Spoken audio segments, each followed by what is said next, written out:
Good morning, Sabbath School class. Hey, it's mission story time again, and I think next week you should be able to come to Sabbath School at the church and have a mission story with a real person and not just on a video. So I'm looking forward to that, and I hope you are too.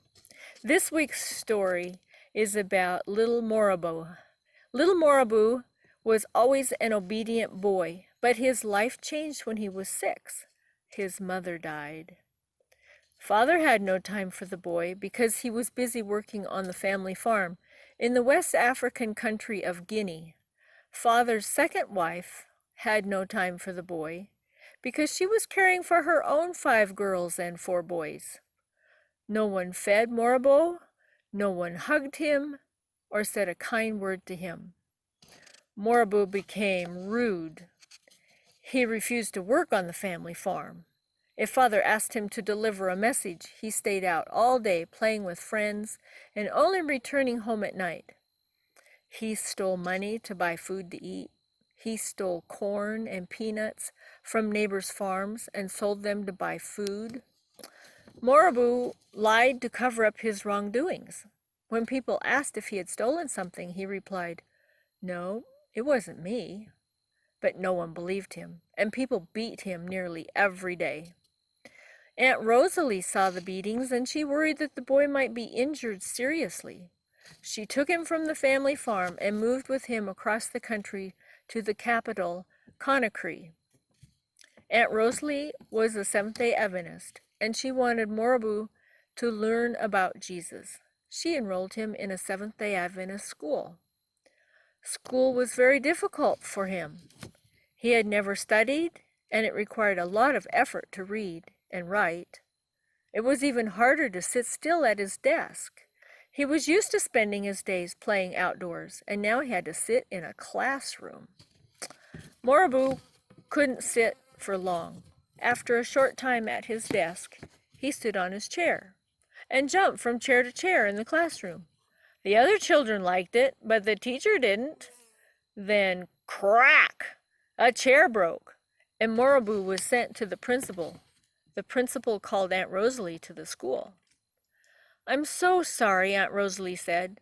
"We will do our best so he doesn't destroy school property." But Morabou just couldn't sit still. He was used to being free outdoors. He didn't mean to be bad, but he kept breaking chairs. Every time, Aunt Rosalie was called to the school, and every time she apologized. "We will do our best so he doesn't destroy school property again," she said. Neighbors wondered whether Morabou would ever be able to learn. They told Aunt Rosalie to give up trying to teach him to read and write, and instead to teach him to become a farmer. "This boy will never learn," said one. "You're wasting your time with school," said another neighbor. Aunt Rosalie firmly shook her head.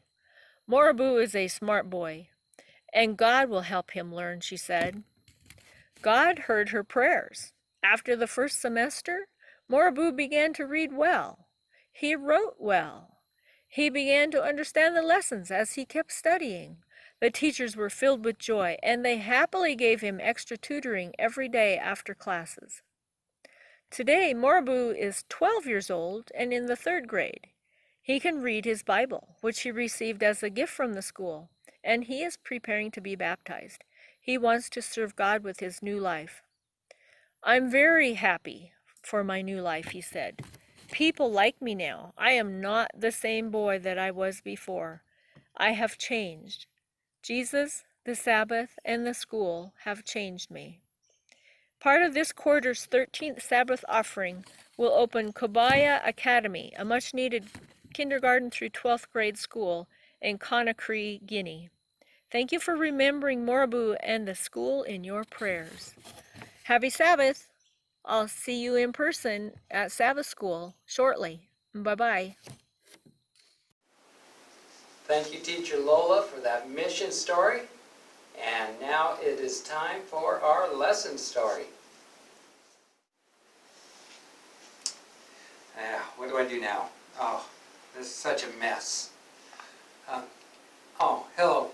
Yeah, I'm Jacob. Yeah, we met last week. I was telling you about how I got the birthright from my brother.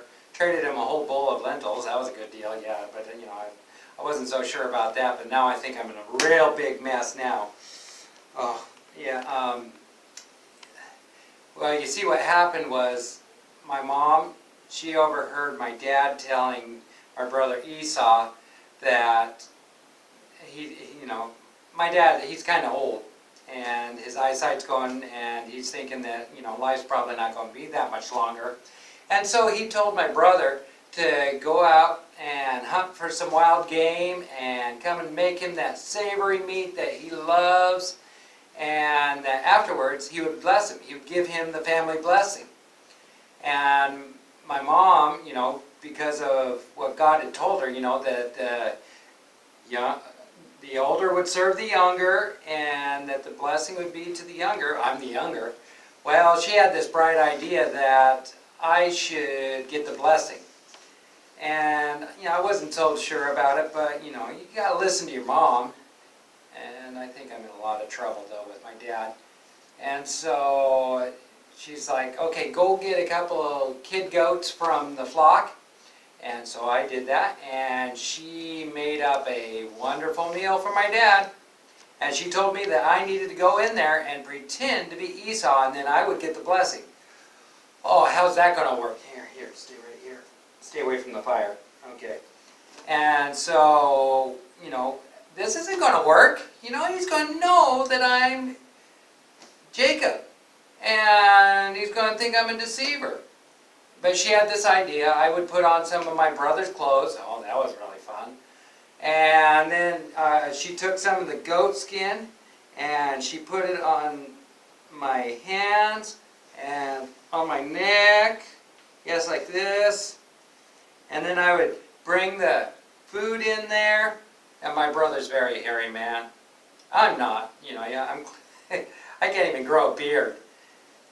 But I was supposed to go in there like this. Maybe that would have made it a little bit better. And I'm supposed to pretend to be Esau. And so she made the food, and I took it in there. Dad, I'm here. Get yourself up. I made you some wonderful meat. And he's like, oh, who is it? It's Esau, your firstborn. He kind of looked at me funny. Well, he couldn't. He's kind of blind, so he can't really see me, but he's looking over there. That sounds like Jacob. No, it's Esau. He said, well, come over here. So I come over there, and he reaches out to give me a hug, and he pats my hands, and reaches up, feels my neck. And, oh, he's hairy. And I give him the food, and he loved it. Oops, gotta keep those up. Oops. Luckily, he can't see what I'm doing.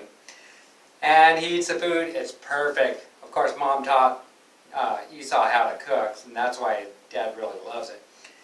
And so he ate it, and he's still kind of questioning. He says, come here again. And he gives me a hug, and he smells me. Of course, I'm wearing Jacob's clothing. Well, these are mine here, but I was wearing Jacob's clothing. And well, it smells like Jacob. No, it smells like Esau. He's all confused now. Smells like Esau. Sound like Jacob, but smells like Esau, and you made good food. Come here. And he put his hand on me, and he gave me the blessing, the spiritual blessing.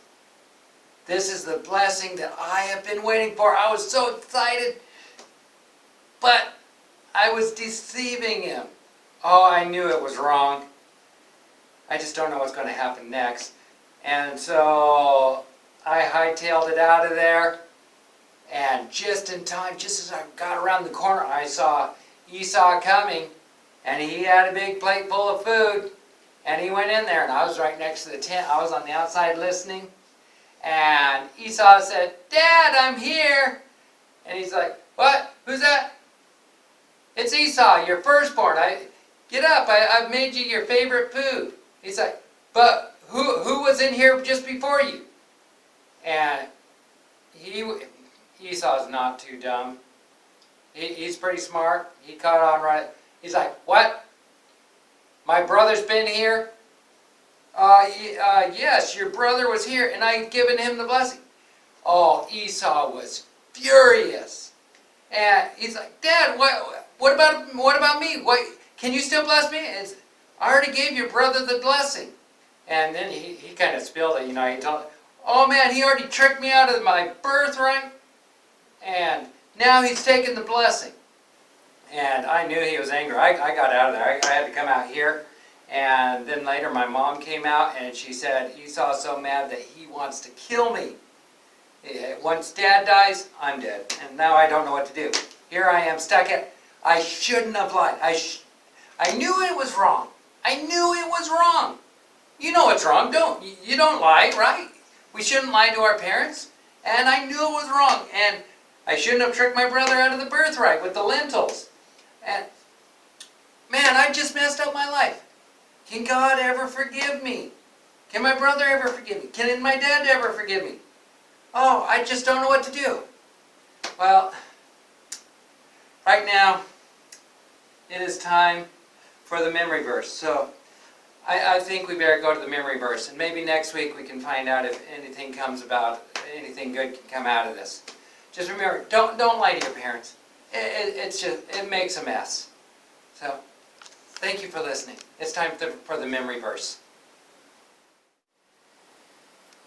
Do not lie, do not steal, do not deceive one another. Leviticus 19:11.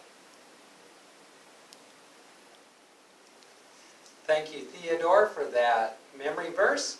And now, again, I want to mention that this is the last week that we are doing the recordings here on YouTube on our Valley Adventist page. And that next week, on the 26th, we are having Sabbath school in our Sabbath school classrooms. And so you are welcome to come to church for Sabbath school at 9:30 a.m.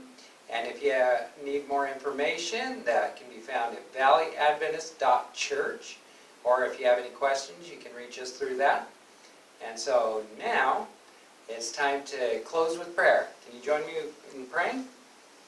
Father in heaven, we just want to thank you for your love and blessing, how you watch over us through every week, how you care for us and are blessing us. And we ask that your Spirit will continue to work and guide in our lives as we get to know you more and more every day. And just ask that you'll bless us again this Sabbath day. And we give you all the praise and glory in Jesus' name. Amen. All right. Have a wonderful Sabbath. Bye-bye.